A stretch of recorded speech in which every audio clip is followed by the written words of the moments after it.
మీరు ఎప్పుడైనా అందరూ మాట్లాడుతున్నా కానీ నిజంగా ఎవరు ఏమీ చెప్పడం లేదని అనిపించే పరిస్థితిలో ఉన్నారా? అలాంటి పరిస్థితిని మనం యోబు గ్రంథం 32వ అధ్యాయంలో చూస్తాం. యోబు స్నేహితులు మాటలు అయిపోయారు, కానీ యోబు తన నిష్కళంకతను ఇంకా పట్టుకుని ఉన్నాడు. అప్పుడు తొలుత కొత్త స్వరం సంభాషణలో ప్రవేశిస్తుంది.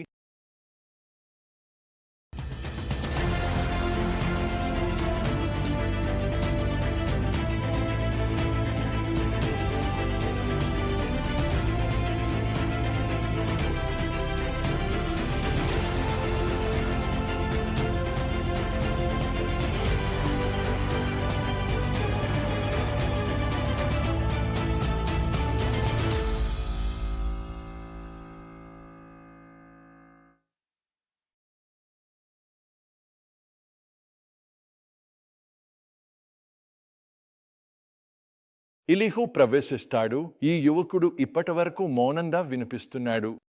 ఇప్పుడు ఎలీహు గురించి ఒక విషయం. అతను యువకుడు, అతనికి ఉత్సాహం ఉంది, అతనికి చెప్పాల్సినదేదో ఉంది. కానీ ఆసక్తికరమైన విషయం, అతను ఈ పరిస్థితిని ఎలా ఎదుర్కొంటాడో. నేను వయస్సులో చిన్నవాడిని, మీరు పెద్దవారు. అందుకే నేను భయపడ్డాను తెలిసిన దాన్ని మీకు చెప్పడానికి. యోబు 32:6 నిజమైన వినయాన్ని చూడండి.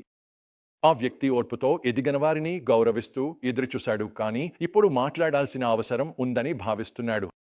మరి అదే నా మిత్రమా మన మొదటి గొప్ప పాఠం. దేవుడు వ్యక్తిని లేదా సమూహాన్ని పునరుద్ధరించేందుకు సిద్ధమయ్యేప్పుడు ఆయన తన వాక్యంతో దూతను పంపుతాడు. ఆ దూత వారు వినయంతో కూడిన హృదయంతో వస్తారు. ఇది బైబిల్ అంతటా మరియు చర్చి చరిత్రలో నిజమే. చరిత్రలో గొప్ప ఉదాహరణ మొదటి మహాజాగరణ కథ. అమెరికాలో జార్జ్ వైట్ఫీల్డ్ ఆ కాలంలో ప్రభావశీలమైన బోధకులలో ఒకరు. ఆయన శక్తివంతమైన ప్రసంగాల ద్వారా విస్తృత పునరుద్ధరణకు కారణమయ్యారు.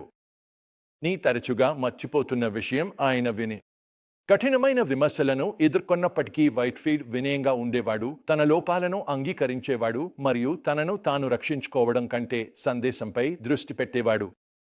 ఎలీహు విషయంలో మనం చూసేది అదే. రక్షించడానికి, తన జ్ఞానాన్ని చూపడానికి అతను అక్కడ లేడు. అతను ఉన్నాడు ఎందుకంటే దేవుని సందేశం లోపల మండుతున్నట్లు అతనికి అనిపిస్తోంది. అతను చెబుతున్నాడు, నేను మాటలతో నిండిపోయాను, నా లోపల ఉన్న ఆత్మ నన్ను ప్రేరేపిస్తోంది.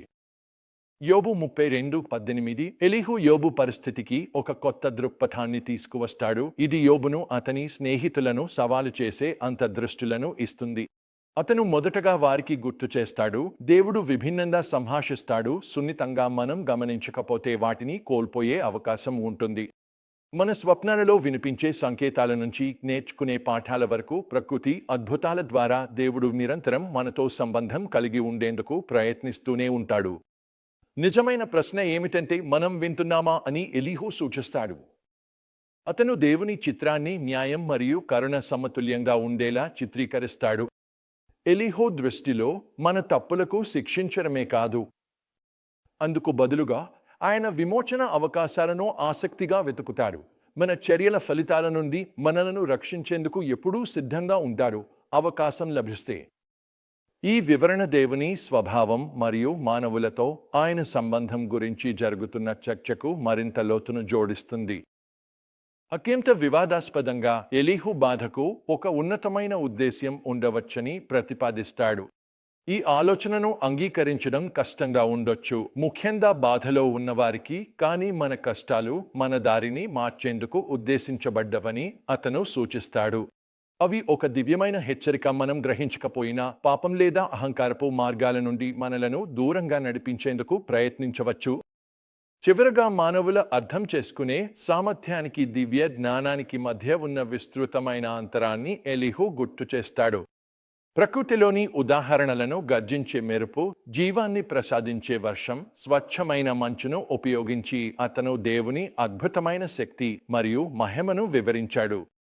ఇది మనకు వినయాన్ని నేర్పే సందేశం. యోబును మరియు మనందరినీ దేవుని మార్గాల్లో కొన్ని అంశాలు మన అర్థానికి మించినవని గుర్తు చేస్తుంది. ఎంతగా అర్థం చేసుకోవడానికి ప్రయత్నించినా. ఎలీహు యొక్క ప్రసంగం దేవుని మార్గం సిద్ధం చేస్తోంది. నువ్వు మాట్లాడేందుకు సిద్ధం.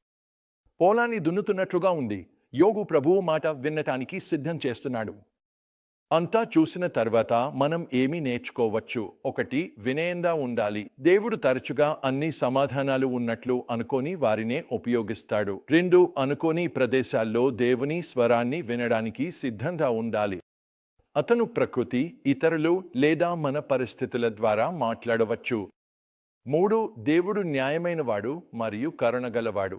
ఆయన మనల్ని శిక్షించరు, కానీ మనలను తీర్చిదిద్దుతాడు. 4. మన బాధకు ఒక ఉద్దేశ్యం ఉండవచ్చు అనే ఆలోచనకు మనం తెరవబడాలి. కనిపించకపోయినా. అయితే 5.